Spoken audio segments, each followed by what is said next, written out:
여러분들 안녕하세요. 한국사 능력감정시험 중국 강의를 맡은 영현쌤입니다. 자, 그러면 우리는요, 지난 시간에 이어서 이제 벌써 고려시대와 관련한 이야기를 해보고자 합니다. 그래서 고려시대의 내용 들어가 볼 건데요. 고려시대와 관련한 강의는 총 2강으로 구성이 되어 있어요. 그래서 오늘은 그 첫 시간이 고려가 어떻게 건국이 됐고 어떻게 성장해 나가는지 이 얘기를 해볼 거고요. 다음 시간에는 고려가 멸망하는 과정까지 해보려고 합니다. 그래서 약간 그 흐름이 좀 긴 편이기 때문에 다른 강의에 비해서는 2강 정도로 진행이 될 거고요. 조선은 한 2강에서 2강 정도 진행이 되고 후기, 전기와 후기 나눠서 2강 정도, 1강에서 2강 정도로 진행이 될 거예요. 그래서 조선은 좀 더 강의 영상이 좀 더 많아질 거고요. 근현대사는 각각 챕터마다 강의가 들어갑니다. 그래서 근현대사 같은 경우에는 더 많은 챕터를 보시게 될 거고요. 그래서 조선 후기까지가 한 10강 정도로 해서 마무리 지어질 거고요. 그 이후부터는 이제 근현대사 정리를 할 거고요. 약간의 시간 텀에 맞춰서 이제 근현대사 하기 전에 경제와 사회 문화 파트 우리 안 한 부분을 그 중간에 조금 더 해서 얘기를 해보려고 합니다. 네, 그러면은 오늘은 고려시대의 성립과 발전 그 첫 번째 시간 고려의 성립과 관련한 이야기를 해보고자 합니다. 그러면 본격적으로 얘기해 볼 거고요. 오늘 영상부터는 조금 달라진 게 있다면 저랑 이제 소통할 수 있게 제 카카오 아이디를 넣어놨어요. 그래서 여러분들이 질문 사항 있으시면 거기로 보내주시면 되겠습니다. 영상 보시면은 아실 수 있으니까 이렇게 해주시면 되겠습니다. 네, 그러면 같이 우리 오늘 본 수업 내용 복습하고 본 수업 들어가 보도록 할게요. 자, 우리가 조금 텀이 있어서 지난 수업 내용을 살짝 복습을 해보도록 할 건데요. 여기 보시면 연표가 좀 그려져 있습니다. 그렇죠? 연표가 그려져 있는데 자, 지금 연표 속에서 보시면 자, 첫 번째 왕이 누구다라고 얘기가 나와요. 자, 첫 번째 왕이 진덕여왕으로 지금 나오고 있죠. 지금 이게 이제 신라 중반부의 모습이에요. 그래서 우리가 중대라고 하고요. 멸망할 때까지의 과정을 하대라고 하는데요. 자, 진덕여왕이요. 성골의 마지막 왕이 됩니다. 그 뒤로 이제 성골은 없어요. 그래서 진덕여왕을 마지막으로 성골의 왕이 등장을 하고요. 그 이후에 등장한 왕이 누구냐면 무열왕이었습니다. 네, 무열왕이 등장을 하는데요. 자, 무열왕이 등장을 해요. 그래서 무열왕이 등장을 해서 이제 중대를 본격적으로 이끄는 왕이죠. 그래서 무열왕이 근데 출신이 어디냐면 진골입니다. 그래서 최초의 진골왕이었어요. 그리고 난 다음부터는 무열왕 직계 자손들이 쭉 이어져 나가는 것이었죠. 그래서 그 다음 왕이 문무왕, 그리고 문무왕의 아들 뉴스페이퍼왕 신문왕이죠. 신문왕, 그리고 해공왕 때까지 무열왕 직계였다 라고 보시면 되겠고요. 그리고 해공왕부터 약 150년간 20여 명의 왕들이 있었고요. 그리고 경순왕까지 이렇게 등장을 합니다. 네, 경순왕은요, 우리 오늘 수업이 이제 고려 건국의 충신이죠. 왕에서 충신으로 내려가는 멸망국의 슬픔만 그런 거겠죠. 자, 자, 그래서 각각의 이제 왕들 얘기를 해봤고, 그래서 우리가 지난 시간에 그 왕들의 업적들, 중요한 포인트들을 짚어봤습니다. 그래서 무열왕 같은 경우에는 진궐 출신 첫 국왕이었고, 이 무열왕이 이제 본 이름이 김춘추입니다. 네, 김춘추이고요. 네, 나당연합을 추진을 해서 백제가 멸망한 후에 이제 사망을 하죠. 그리고 김유신과 함께 통일전쟁을 했었던 왕이었고요. 자, 문무왕 때 본격적으로 삼국은 완전하게 통일이 이루어집니다. 그리고 신문왕이 들어서면서 왕권 강화를 하고자 많은 노력을 한다. 그 중에 이제 대표적인 사건이 김은돌의 난을 일으켰던 김은돌을 진압을 하고요. 그리고 귀족 세력들을 싹 숙청을 합니다. 그리고 국학을 설립을 해서 유학 교육에 힘쓰게 되고요. 육두품 세력이 이때부터 쓱 등장을 하기 시작하죠. 세력이 어떤 큰 힘을 받고 이렇게 펑펑펑 솟아오르기 시작을 합니다. 그리고 통치 체제를 구주 오석영으로 정리를 다시 하고요. 관료전을 지급하고요. 원래 주던 노급이라는 월급제를 없애게 되더라. 라고 했었고요. 여기까지가 이제 중대의 모습이었고, 이 해공항 이후였던 이 신라 하대에는 어떤 일이 벌어지게 되냐면, 사실 중대와 마찬가지로 모든 진골 출신들이 그 다음 왕은 나다 하면서 서로 왕이 되고자 싸움을 벌이게 됩니다. 하대 때 가장 심해져요. 사실 이게 중대 때도 이렇게까지 막 계몽돌의 난이나 이런 것들이 벌어졌던 이유도 사실 이제 진골 출신이 왕이 되기 때문이에요. 사실 왕족이 아닌 귀족 출신이잖아요. 그러다 보니까 나도 왕이 될 수 있다라는 그 마인드가 퍼지기 시작을 하는 거죠. 그래서 이제 대표적으로 이제 그런 사람들 싹 수청을 하고 제거를 함에도 불구하고 이렇게 하는 때는 서로 왕이 되고자 합니다. 그래서 대표적인 게 이제 김원창이라는 사람이 있죠. 그 사람 난을 일으켰었고요. 중앙에 지방 통제력이 약화되다 보니까 자 원종이라든지 애노라는 사람들이 농민들이에요. 근데 이런 농민들까지 반란을 일으켜서 나라가 혼란기에 접어들게 됩니다. 그리고 새로운 세력들이 등장을 하는데 지방을 지배했던 호족이라든지 육두분들이 등장합니다. 우리 이제 헬신라는 싫다. 그래서 신라 싫어 하면서 등장했던 신분들이죠. 그래서 나라가 혼란기를 접어들게 되더라. 그리고 이 남쪽의 상황이었다면 북쪽의 상황은 어땠는가? 네, 그래서 발해에 대해서 배웠었죠. 그래서 대주영이 건국을 하고요. 이들이 건국을 할 때 무엇을 가지고 어떤 정치적인 어떤 사상적인 이념을 갖고 건국을 합니까? 그래서 우리는 고구려의 후예다. 즉 고구려 계승 의식을 바탕으로 해서 동모산 일대에서 건국을 하지만 거란에 의해서 멸망을 하게 되죠. 네. 그리고 그 대표적인 왕들이 조금 있었습니다. 그래서 왕의 업적들 같이 배워봤었고요. 무왕 같은 경우에 산동왕도를 공격을 하고요. 또 요서지방에서 격돌을 하고 독자적인 연호를 사용했다. 그래서 무왕의 이제 독자적인 연호 사용, 그래서 인안이라는 거 해주시고요. 그리고 그 다음 왕은 문왕이에요. 그래서 문왕이 등장을 하니까 이때부터는 다른 나라랑 그렇게 사이가 좋지 않으면 안 된다. 그래서 친선 관계를 수립을 하고 당나라의 물건들을 막 받아들이기 시작합니다. 그래서 발해와 신라를 잇는 또 신라도라고 하는 것도 설치를 하고요. 그래서 주변의 나라들의 물건들을 좀 교류하면서 친선관계를 유지했던 그런 시기였다라고 보시면 되겠고요.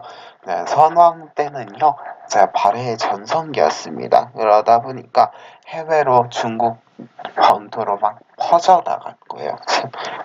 그래서 우리 뭐라고 얘기했냐면 바다 동쪽에 있는 성공한 나라에서 해동성국이라고까지도 불렸던 시기였다라고 보시면 되겠고, 통치 체제가 중요했죠. 당나라나 이제 중국의 제도를 당나라의 제도를 수용을 했기 때문에 명칭과 조직은 좀 독자적이었음에도 불구하고 그 전반적인 구조는 당나라랑 비슷합니다. 그래서 삼성 육부제를 채택을 하고 지방을 이제 5경 15부 62주로 나뉘고 군사는 어떻게 해요? 중앙을 12로 나눴다라고 했었죠. 그리고 여기 명칭들 되게 중요하니까 기억하자라고 했었고요. 자, 그 와중에 이렇게 됐다. 자, 삼국이 부흥운동이 벌어지게 됩니다. 그래서 남쪽에 후고구려, 북쪽에 후고구려, 남쪽 한쪽 편에 후백제가 건국이 이루어지죠. 자, 이런 내용들 우리가 지난 시간에 배웠었던 내용이고요. 이 경제, 사회, 문화 파트는 간단하니까요. 한꺼번에 같이 좀 몇 번 나눠서 진행을 해보도록 하고요. 아마 제가 이 노트 필기는 다시 한 번 더 학생분들에게 다시 한 번 더 제공을 할게요. 이거는 이제 제가 직접 만든 게 아니니까 이렇게 수업할 때만 사용을 하고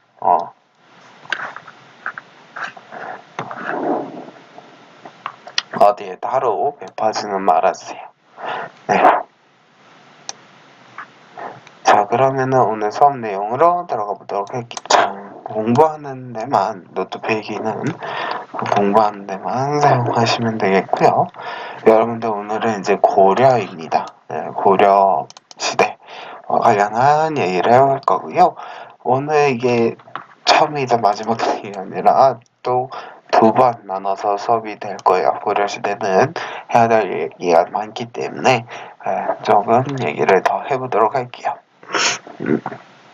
그래서 지금 총 페이지는 이렇게 8페이지로 되어 있는데 몇 개 페이지, 2페이지는 이제 1페이지에 되어야 할 내용인데 부족해서 좀 나눠진 거 빼고는 그러면은 한 7, 8페이지 정도 돼요. 사실상. 그래서 이 내용을 이제 다 해야 돼요. 그래서 이 내용을 다 하기에는 일단 오늘 강의로는 좀 부족한 면이 없지 않아 있기 때문에 그래서 저랑 두 강씩 나눠서 진행을 할 겁니다. 그래서 오늘 하고 내일까지 해서 고려를 마무리 짓도록 하고요. 자, 그러면 고려가 건국을 했던 이야기를 해보도록 하겠습니다. 자, 올해 같은 경우 고려가요 건국한 지 연도를 보시면 알겠지만 딱 1100주년이에요. 그래서 올해 이제 전국적으로 이제 고려 시대와 관련한 뭐 박물관에서는 특별 전시도 많이 하고 되게 성대하게 많이 치러졌습니다. 네, 그리고 이제 실제 우리 한국사 능력 검정 시험에도 영향을 미쳐서 올해 문제 2018년 문제는 고려가 최다 빈출이었다라고 보시면 되겠어요. 근데 우리는 이게 올해 시험은 이제 다 끝났기 때문에 올해 시험은 끝났어요. 그래서 내년 2019년 시험을 준비하는 과정이죠. 그렇기 때문에 2019년 수업에 맞춰져 있기 때문에 고려가 나오긴 나와요. 안 나오진 않습니다. 그러나 올해만큼 이렇게 비중 있게 다뤄지진 않을 거다라는 거예요. 그래서 많이 나올 수도 있지만 그렇게까지 올해 나온 것처럼 무슨 몇 문제 더 나오고 이런 건 아니다라는 거예요. 올해 같은 경우 유독 많이 나왔어요. 네. 근데 내년은 그렇게까지 나오지 않을 것 같고요. 일단 근현대사 파트를 우리가 수업을 안 했지만 근현대사 같은 경우 내년에 3.1운동 되게 중점적으로 다룰 겁니다. 왜냐면 이제 딱 100년 단위로 이제 해서 되게 중요하게 시험을 잘 잡거든요. 그래서 한국사능력 검정 시험에서 중요한 건 몇백 주년, 몇 주년 이런 게 되게 중요합니다. 그래서 그거 계산을 해보면 알겠지만 1919년 그리고 2019년 그래서 되게 100주년이기 때문에 수능까지도 되게 중요하게 다뤄질 내용 중에 하나가 올해는 이제 3.1운동일 수도 있겠고요. 또 올라가다 보면 19로 끝나는 거 조금 더 눈여겨보세요. 네. 자, 그러면은 고려시대 얘기를 해볼 거고요. 아예 안 나온다고는 안 했어요. 안 나올 수는 없어요. 고려가. 그러나 나오긴 나오더라도 작년, 즉 2018년처럼 나오지는 않을 거야. 그렇게 크게 비중을 두진 않을 것 같아요. 네. 평소 다른 기출 정도 수준이지 않을까라고 생각이 듭니다. 네. 자, 그러면 고려 시대에 관련한 얘기를 해보도록 할 건데요. 자, 고려는요, 918년에 호족 세력들을 이렇게 뭐랄까요, 신라에 있었던 그 호족 세력들 이런 사람들 그리고 호백제를 건국했지만 이제 호백제가 끝나죠. 호성국도 끝나가는 마당에 이제 그 주변에 있었던 지방 호족 세력들을 싹 묶어서 건국을 합니다. 누가요? 왕건이요. 네, 그래서 왕건은요 어떻게 하게 되면 자기의 왕시성을 하사를 하거나 딸들이 많았거든요. 그래서 딸들이랑 호족 사람이랑 결혼을 시켜요. 그러면은 자기 신이 장인이 되기 때문에 이 호족과 결혼하는 사람은 사위죠. 그래서 함부로 대할 수가 없잖아요. 이런 식으로 해주거나 그리고 어떤 사람은 이제 왕시성을 줘서 너가 이제 거의 왕족이다 이런 식으로 얘기를 해주던가 이런 식으로 회유를 해서 통합을 해서 나라를 건국을 시킵니다. 이게 이제 고려가 되겠죠. 자, 그렇게 해서 건국이 되게 되고요. 자, 그러면은 나라가 이렇게 해서 건국이 돼요. 자, 그러면은 각각의 왕들 초기의 왕들이 등장을 할 텐데요. 이 초기의 왕들 업적들이 너무나 중요합니다. 시험에서 이거는 꼭 물어본다라는 들이죠. 자, 그러면 첫 번째 보겠습니다. 이게 태조예요. 태조는요 보통 건국한 왕을 태조라고 하죠. 즉 왕건을 지칭한다라고 보시면 되겠습니다. 자, 태조는요. 자, 취민 유도 정책이라고 되어 있는데 이게 무슨 얘기냐면 간단한 겁니다. 취민은요. 백성에게서부터 수치 받아낼 건 받아낸다라는 얘기예요. 그게 뭐냐면 세금을 받아낸다라는 얘기고요. 유도 도를 이용해서 이렇게 끌어들인다라는 얘기거든요. 그래서 취민유도라고 하는 건 사실상 이제 세금은 걷어들이되 좀 도가 있게 즉 어느 정도 적정성 있게 받아들인다는 얘기예요. 즉 세금을 살짝 깎아준다, 디스카운트 해준다라는 얘기입니다. 세금을 깎아서 그 전에 신라 시대 때는 이 정도 냈으면 그것보다는 좀 낮게 받아서 사람들이 이번에 새로 된 왕조에서는 이제는 좀 더 살기 좋은 나라인 것처럼 느껴질 수 있도록 해주게 돼요. 왜요? 나라가 혼란기였잖아요. 그래서 혼란기였으니까 싹 좋게 해주고요. 민심수석, 즉 사람들이 왜 이렇게 요즘 더 힘들어지 이런 생각이 안 들게 해주는 겁니다. 그리고 이 혼란기를 접어든 것을 정리하면서 통치 기반을 강화시키고요. 땅도 잃었어요. 땅도 잃었기 때문에 북쪽으로 올라가자라는 북진 정책을 펼치게 된 게 태조 때다라고 보시면 되겠고요. 태조 이후에 등장한 왕이 누구냐? 바로 광종입니다. 광종은요, 태조에 이어서 업적들을 조금씩 늘려내게 되고요. 자, 이렇게 되게 돼요. 그래서 어떤 정책을 펼치냐면 노비안건법이라 해서 통일신라 시대 때 불법적으로 노비가 된 사람들이 너무 많은 거예요. 그러니까 즉 노비가 됐기 때문에 세금을 내는 사람도 별로 없고 뭔가 하는, 국민으로서의 의무를 지는 사람이 거의 없는 거죠. 그래서 세금이나 이런 것들이 적으니까 국가 재정이 줄어들죠. 그래서, 진짜 노비만 걸러내자.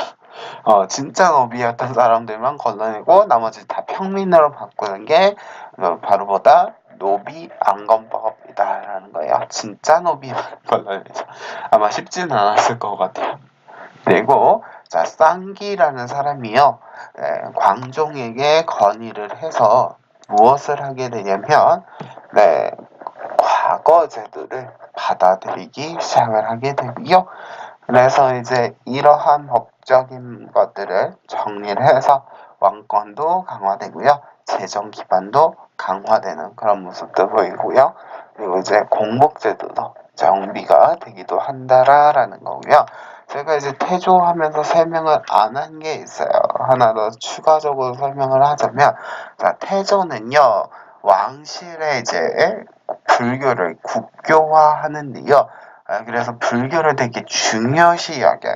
그리고 후대의 왕들도 자신의 말에 따라서 죽고 난 다음에 자신의 유언에 따라서 나라를 운영하길 바랬습니다. 그래서 자신의 유언장을 만들어 놓는데요. 유언장에 남기는 말 총 10개를 적어 놓고 죽게 됩니다. 그게 이제 훈요십조죠. 이 훈요십조의 내용 속에는 불교를 되게 용성하게 하라, 불교에서 하는 행사 이런 거 다 해줘라, 이런 내용들이 있어요. 그리고 나라는 어떻게 운영해야 된다라는 그런 내용이 들어간 게 훈요십조입니다. 그리고 이제 광종 얘기를 했죠.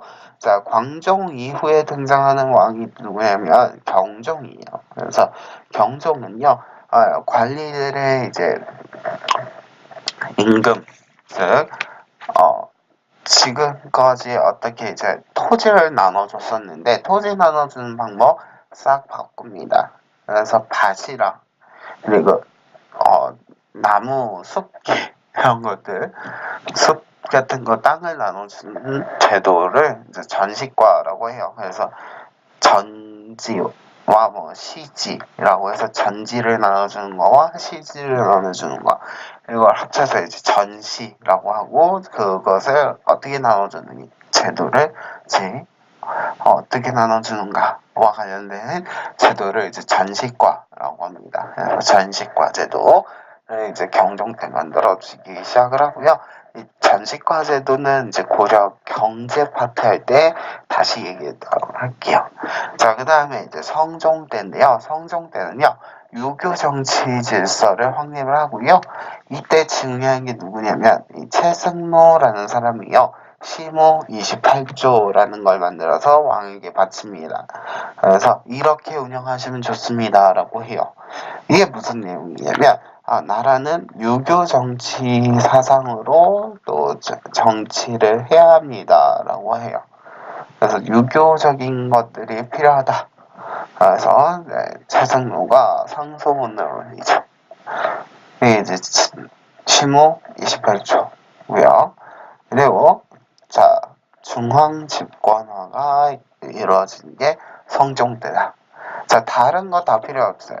자, 성종이라는 말이 등장한 왕이 등장한다라고 한다면, 성종이라는 단어가 등장한다라고 하면은 뭔가를 다 완성시킨다라고 생각을 하시면서 접근하시면 되겠습니다. 자, 그러면 자, 이렇게 왕들 어떠한 업적을 남겼는지 이 얘기를 지난 시간 이번에 쫙 해봤고요. 자, 이번에는요, 무슨 얘기를 해볼 거냐면, 자, 그러면 이렇게 해서 건국이 됐던 고려는 정치 체계가 어떻게 이루어져 있었는가, 이게 되게 너무 중요하고 너무 복잡하긴 하지만 알아두셔야 됩니다. 자, 중앙정치는요, 이성과 육부 형태로 이루어져 있었습니다. 이성은요, 우리 발해하면서 있던 삼성육부제에 있던 삼성을 두 개로 만들어요. 그래서 이성으로 만드는데요. 중서성과 문화성 이렇게 나뉜다라고 했었죠. 근데 고려는요, 중서성과 문화성을 합쳐버립니다. 그래서 중서 문화성과 상서성으로 나눠지게 되고요. 네. 여기 제가 정리해 놓은 거에는 제부라고 되어 있는데 제신이라는 말로 바꿔 주시는 게 좋아요. 제부보다는 제신과 중추원이라고 하는 곳이 있는데 중추원은 추부 그래서 추밀이라고 하는 사람이 있고요. 그리고 승선이라는 사람이 있어요. 자, 그래서 중추원에 추밀과 승선 이렇게 있는데 자 중서문화성의 제시는요 추밀과 같이 합해져서 어떤 합의 체계를 합의하에 회의를 하는 이런 모습을 보이게 됩니다. 그래서 이제 여기 귀족 합자 회의기구라고 되어 있는데 중서문화성의 재신이라는 사람과 재신을 하는 자리의 사람과 재신과 추밀 중추원의 추밀이 합해져서 하나의 이제 회의를 통해서 둘이 합의하고 회의를 해서 어떤 결과물을 내놓게 돼요. 거의 총괄을 하는 그런 모습을 보이게 되고요. 자, 그 다음에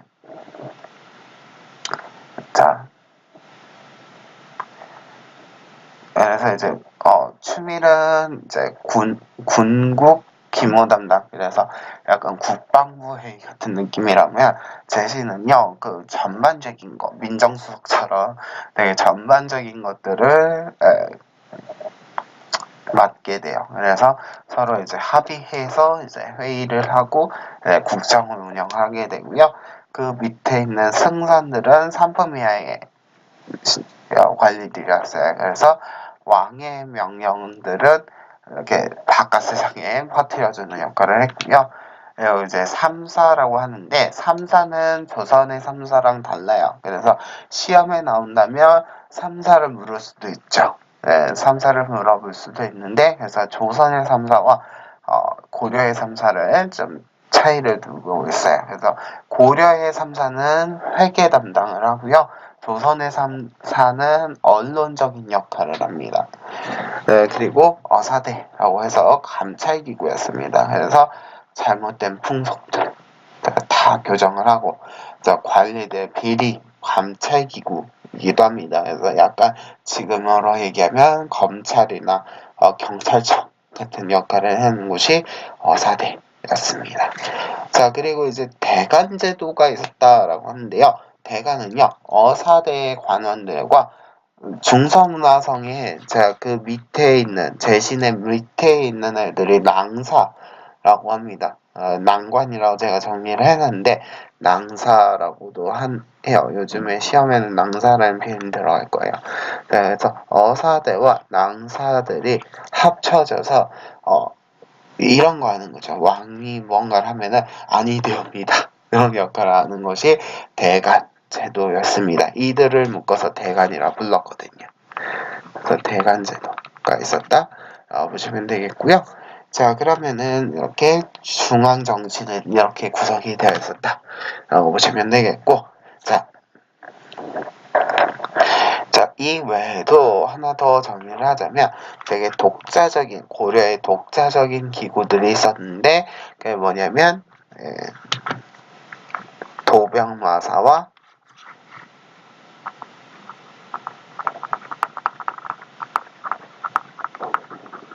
식목도감이었습니다.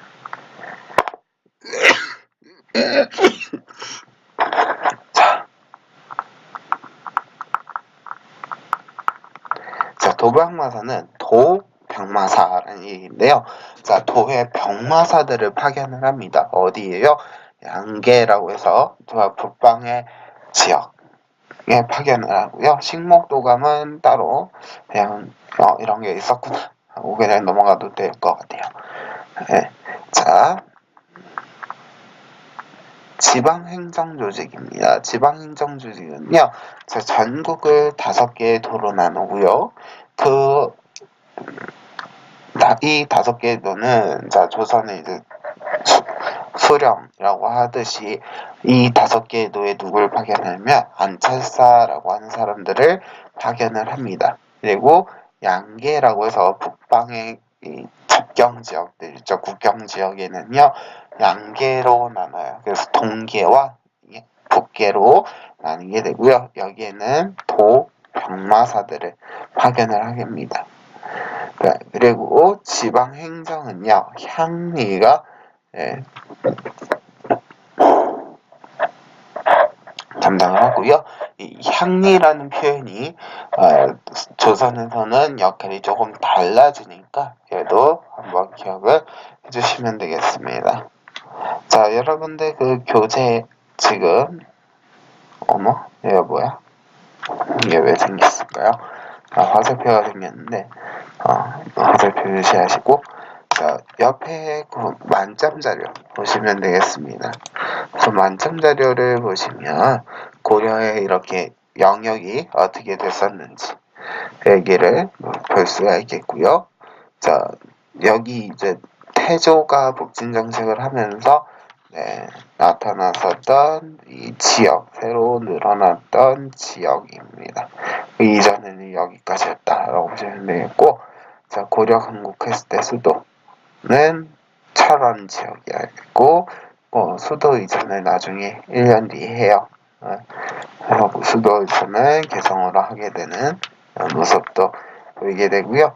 밑에 보시면은 정말 치열했었어요. 고려가 됐음에도 불구하고 약간 이 치열한 모습이 있다라고 보시면 되겠고, 자, 이게 이제 이 그림이 이 중앙정치 기구의 모습이다라는 거예요.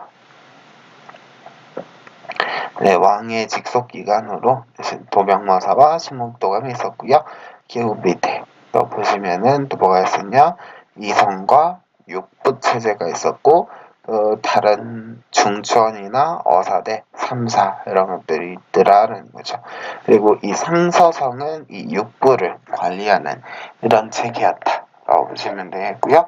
중서무사성의 재신과 중추원의 추밀이 만나서 합자회의, 즉 서로 교류하면서 회의를 했었고 또 뭐가 있어요? 어사대와 그렇죠. 중서문화성의 낭사들이 합의하는 내용들도 있었죠. 다시 한 번 더 기억을 하시면 되겠고, 자, 그 다음에 군사제도입니다. 군사조직은요, 중앙을 2군, 그리고 그 밑에 이제 수도경비와 국경을 방어했던 유비라는 게 있었고요. 지방은요, 자, 지방은 주진군이라고 해서 양계 지역, 즉 국경 지역으로 파견이 되는 주진군과 그리고 5도에 그냥 다 파견이 되는 주현군으로 나뉘고 있었다라고 보시면 되겠고, 자, 양인 이상이면, 즉 신분이 그냥 양인 이상이면 자, 과거를 치를 수 있었습니다. 그러나 일반 평민들은요, 왜 못 치렀을까요? 물론 치를 수 있어요. 법적으로 일반 평민들 치를 수 있어요. 근데 과거 시험을 공부할 수 있는 공부 시간은 있어야죠. 맨날 농사 먹고 저기 바쁜데 어떻게 과거 시험을 준비합니까? 네, 어쨌든 그런 게 있었고요. 자, 그래서 재술과라고 해서 서술형 시험을 보던가 명경과라고 해서 논술 시험, 그리고 기술직의 작과 이런 식으로 나뉘었다. 그런 거 보시면 되겠고요. 그 와중에도요, 이 과거 시험을 안 봐도 관리가 될 수 있는 방법도 있었습니다. 그게 바로 뭐다? 음서제도다라는 거예요. 그래서 음서제도가 있었어요. 그럼 어떤 사람이 면제였는가? 공신들, 그리고 그 공신들의 자손, 그리고 오품이산의 고위직의 이 자손들, 그런 사람들, 지금으로 뭐 얘기하는 금수저 같은 사람들 아닙니까? 부모님이 공무원이면 자식도 공무원이 된 그런 세상, 얘가 고려시대였다는 거예요. 네. 그리고 여기도 제가 넣어놨는데 만점자료에는 되게 풍부한 자료가 많습니다. 그래서 이 5개의 도로 나뉘는 거 이렇게 보시면 되겠고, 북계와 동계 이렇게 있었다라는 거죠. 그 위로 이제 천리장성이라 해서 만리장성처럼 장성을 또 쌓았던 그런 모습도 볼 수가 있겠고요. 그리고 목이라고 되어 있는 거 세 보시면 알겠지만 몇 개였는지 대충 알겠죠. 오도와 이제 양계, 그리고 그 아래에는 또 목이라는 것들 이렇게 있었고, 여기 그림에서도 이제 나와 있듯이 자 관료가 되는 개세지, 그렇죠. 과거 제도가 구성이 어떻게 되는지 알겠죠. 네. 문과가 되려면 재술과와 이제 명경과를 통과했어야 됐고, 음서를 갖고 통과하는 것도 있었고요. 잡과 기술관으로 넘어갑니다. 뭐 의학이라든지 뭐 역학이라고 해서 이제 통역이라든지 이런 것들, 지금은 누가 하고 싶어도 못하는 것들이죠. 이런 것들 잡과라 해서 되게 무시받고 천대받기도 합니다. 약간 문과나 모과에 비해서는 되게 천대받았던 곳이 이제 잡과예요. 자, 그리고 이제 승과라 해서 승려가 되는 건데요. 국가 공인 승려가 되는 겁니다. 네. 그래서 이제 교정선과 선종선으로도 나뉘어 있었다. 라는 것도 보시면 되겠고요. 승과에 대해서 물어보는 시험은 거의 없어요. 네. 자, 이렇게 보시면 되겠고, 자, 이렇게 건국이 됐던 고려. 그러면 어떻게 발전이 되는가라고 한다면,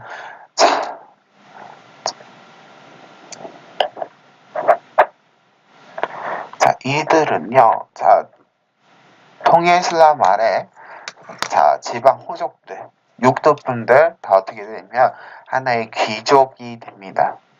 그리고 이들은 이제 가문별로 귀족이다. 그래서 우리 문벌귀족이라고 부르게 돼요. 그래서 문벌귀족이 되고요. 이 문벌귀족들은요, 중앙정치에 참여를 하고 과거 시험과 음서를 통해서 관직에 진출을 하게 됩니다. 네, 그러나 이 문벌귀족들 서로 불법 비리들을 저지릅니다. 그래서 문벌귀족이 됐기 때문에 이제 되게 엄청난 특권을 누리게 되고요. 네, 그리고 측근 세력들이 등장을 하죠. 그래서 내 친구가 귀족이야, 이런 사람들도 등장을 하면서 이 사람들 사회적인 모순이 이루어지게 됩니다. 왜요? 그 전에는 신라 귀족들 때문에 못 살겠다 했던 사람들, 자신이 귀족이 되니까 그 모습 그대로 보여주기 시작을 합니다. 자, 그래서 그 중에 대표적인 사람 누가 있냐면 이자겸이라는 사람입니다. 이자겸은요, 경원이 씨 사람이에요. 그래서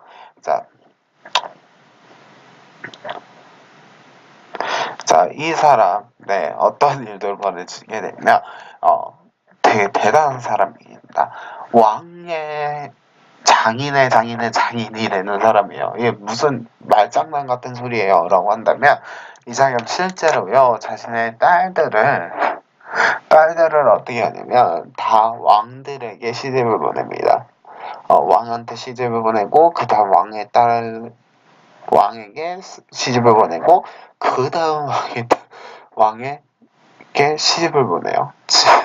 이런 식으로 자신의 딸들을 다 궁궐로 시집을 보냅니다. 그러니 당연히 그 왕의 이제 장인의 장인이 되는 거죠. 이런 식으로 해서 아무도 못 말리는 사람이 됩니다. 그래서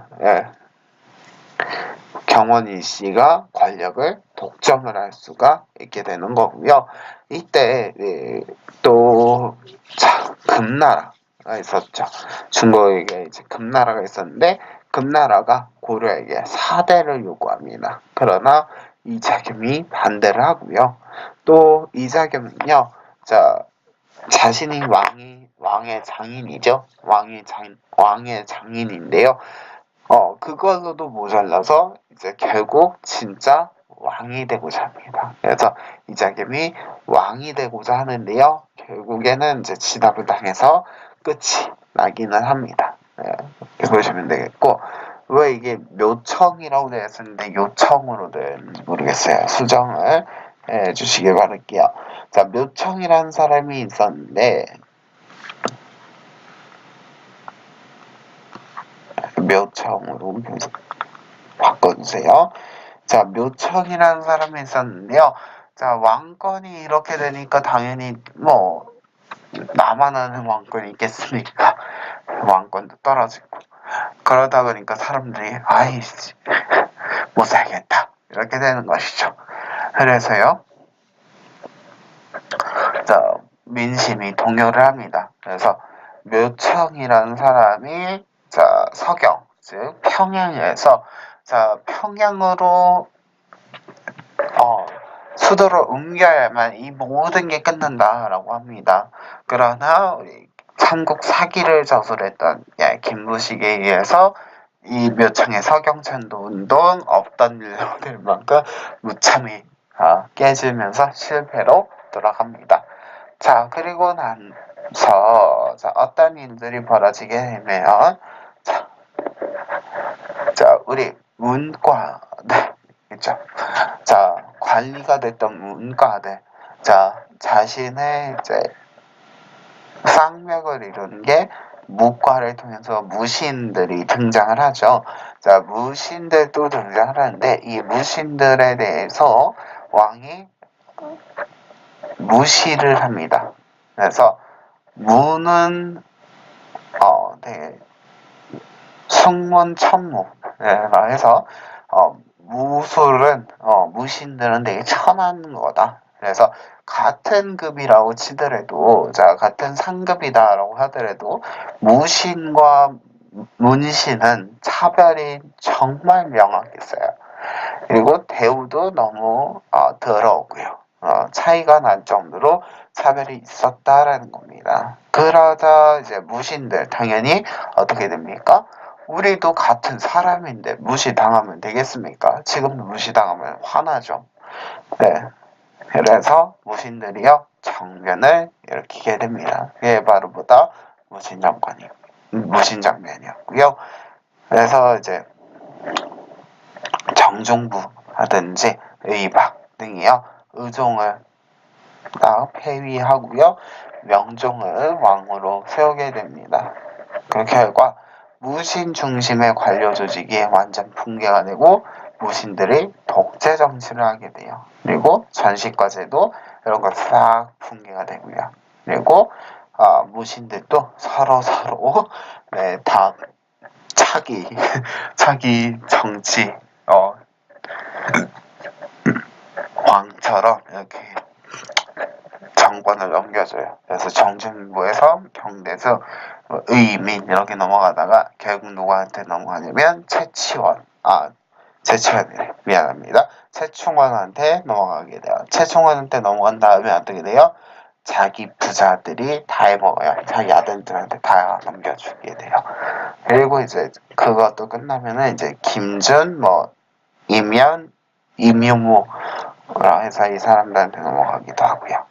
그래서 여러분들 이 만점 자료에 제가 이 흐름을 정리해 놓은 사진을 넣어놨으니까 이것도 한번 보시면 되겠고 위쪽으로 넘어가시면 여기서도 묘청 세력 운동 그래서 어떻게 됐고 관군내에서 처참하게 깨지더라라는 내용 얘기를 해봤습니다. 자, 이렇게 흐름 잡아보시면 될 것 같고요.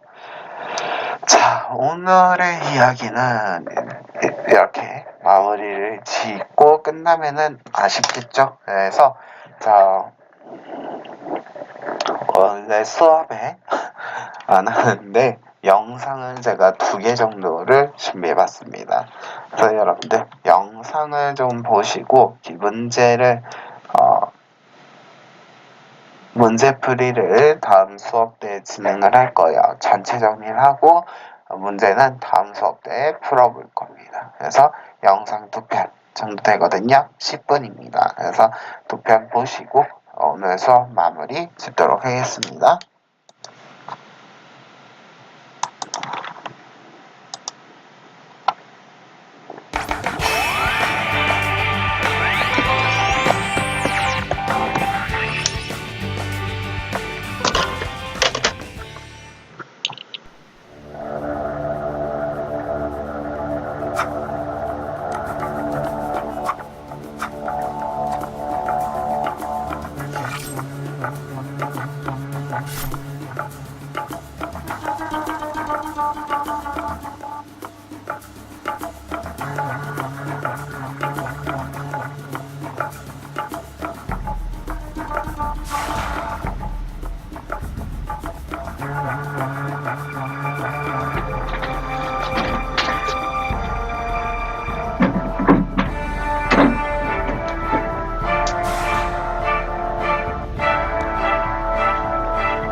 오늘의 수업은 여기에서 마무리 짓고 끝내도록 하겠습니다. 수고 많이 하셨습니다. 다음 시간에 뵙겠습니다.